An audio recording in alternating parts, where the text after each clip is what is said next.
Assalamualaikum warahmatullahi wabarakatuh. Kembali lagi dengan saya Suci Indrayani, PLP Laboratorium Instrumentasi. Pada kesempatan kali ini saya akan menjelaskan fungsi-fungsi tombol, selector switch, dan terminal yang ada pada salah satu digital multimeter ya yang ada di lab instrumentasi, yaitu Flux 117 True RMS multimeter. Ya, ini adalah salah satu multimeter digital yang sering digunakan untuk praktikum. Ya, jadi kenapa disebut multimeter? Karena alat ini bisa melakukan pengukuran untuk berbagai besaran. Bisa dilihat di sini. Ya. Nah, saya di video kali ini hanya menjelaskan mengenai fungsi-fungsinya ya. Untuk cara merangkainya akan saya jelaskan di video yang terpisah dengan ini. Ya. Itu pun untuk tombol-tombol yang di sini hanya di area yang sering digunakan atau di switch yang sering digunakan ketika praktikum. Oke. Pertama, kita lihat di sini adalah layarnya ya. Posisi masih off di sini switchnya. Kemudian di sini ada beberapa tombol ya. Ada hold. Hold ini untuk mengaktifkan fungsi menghentikan nilai yang di sini. Jadi apabila teman-teman melakukan pengukuran, ternyata nilainya naik turun terus menerus ya, dan teman-teman bingung ketika mau mencatat, teman-teman hold saja ya. Dan yang terhold itu nilainya yaitu yang teman-teman bisa catat. Kemudian min max ini ya, ini untuk mencari nilai minimal atau maksimal ketika teman-teman melakukan pengukuran. Jadi ketika mengukur ya, seperti yang saya bilang sebelumnya, bisa aja naik turun ya, bisa aja naik turun. Nah, kenaikan atau penurunan itu bisa dilihat minimal dan maksimalnya ya, itu. Ring ini adalah tombol untuk memindah ke manual ring ya. Nah, ketika teman-teman menyalakan ini ya, salah satu selector switch-nya teman-teman pindah ya, salah satu fungsi ini akan menggunakan auto ring atau bawaan pabrik. Jadi alat ini sudah pinter ya, jadi nggak harus teman-teman mindah-mindah ringnya. Tapi apabila teman-teman perlu untuk memindah ringnya secara manual untuk praktikum tertentu, maka teman-teman pencet ini aja. Nanti saya contohkan. Nah, kemudian tombol kuning ini digunakan untuk mengubah suatu fungsi ya. Nanti juga saya contohkan. Kemudian di sini tombol lampu ya, gambar lampu ini untuk menyalakan lampu di layar. Ini bisa teman-teman gunakan ketika teman-teman melakukan pengukuran di tempat yang gelap. Oke, langsung aja di ini selector switch ya. Selector switch dari volt AC, volt DC, milivolt, ini AC DC ya. Di sini ada lambangnya. Kemudian ohmmeter. Di sini ada konektivitas ya. Konektivitas. Kemudian ini ada diode, ini ampermeter AC, ini ampermeter DC. Oke, di sini yang kuning-kuning ini ya, inilah fungsi dari tombol kuning. Jadi ini untuk merubah fungsi ya.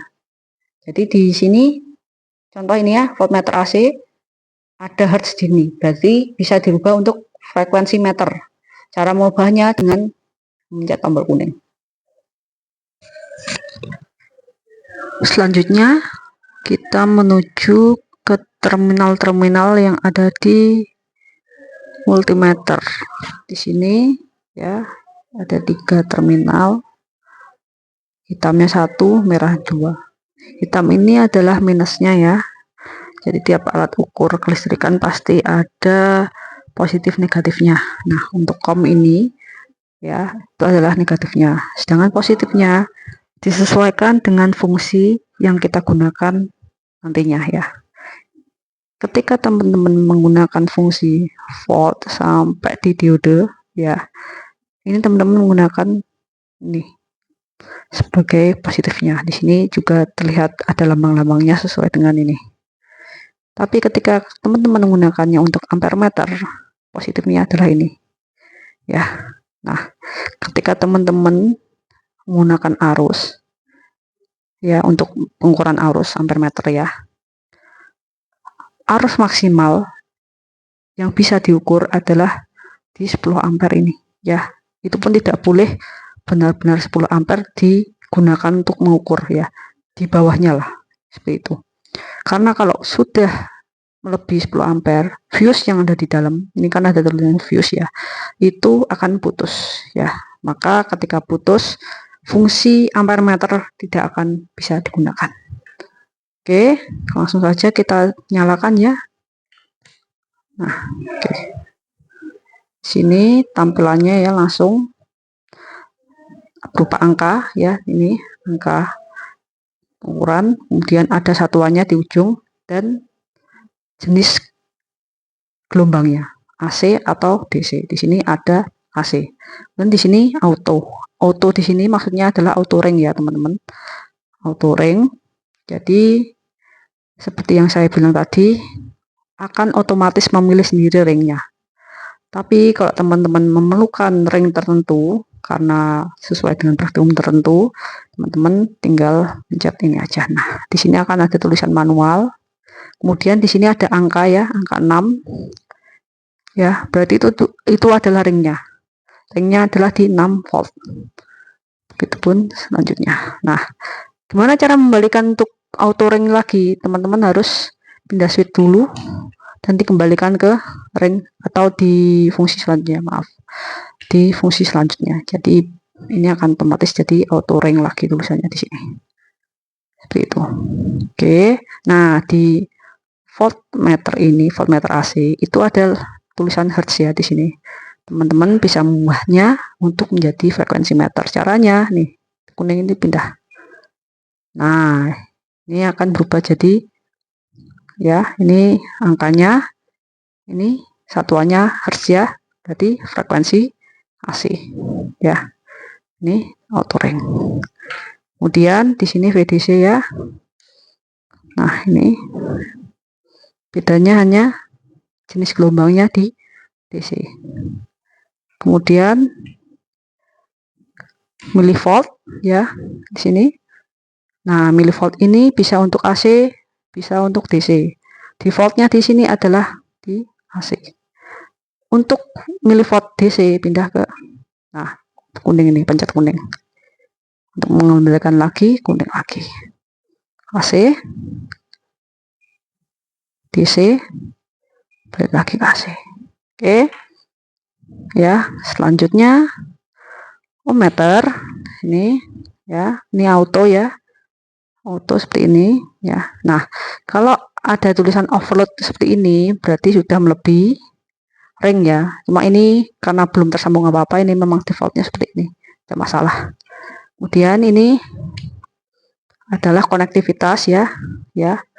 Konektivitas apa? Kabel atau sambungan apapun ya. Ketika tersambung maka akan bunyi buzzer gitu. Ada bunyinya. Jadi nanti akan berbunyi ketika kabel itu tersambung. Ini biasanya untuk mengecek sambungan-sambungan kabel atau di PCB ya, seperti itu. Apakah solderannya sudah tersambung atau belum. Kemudian di sini adalah lambang diode ya.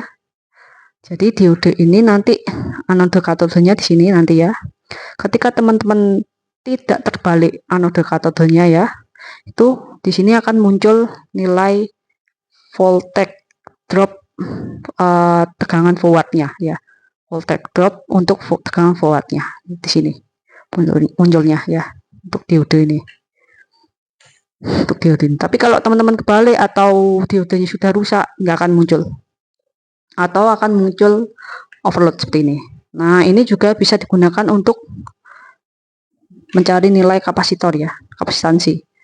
Ya, cuma ini agak hilang. Di sini ada lambang kapasitor sebenarnya ya, teman-teman. Tinggal pencet aja di. Nah, ini sudah jadi farad, nanofarad ya.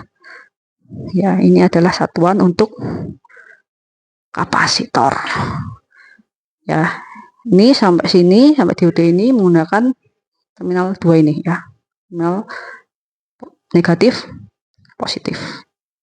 Selanjutnya di ini ya, ini ampermeter yang AC. Ampermeter AC ini juga bisa untuk frekuensi. Ya, nah ini frekuensi. Sama seperti voltmeter yang AC, sama. Ya. Oke, kemudian ini yang DC. Seperti itu. Jadi, ya, ketika nanti teman-teman mau menggunakan avometer atau multimeter ya, multimeter digital ini, pastikan ini ya, pastikan fungsinya, kemudian pastikan juga terminalnya jangan sampai salah. Selalu dipakai positifnya yang disesuaikan dengan fungsinya. Oke, sekian video kali ini saya buat. Untuk cara merangkainya nanti akan saya contohkan di video selanjutnya. Apabila ada pertanyaan bisa tanyakan saya langsung ke saya ya, ke saya selaku PLP Lab Instrumentasi. Semoga bermanfaat. Wassalamualaikum warahmatullahi wabarakatuh.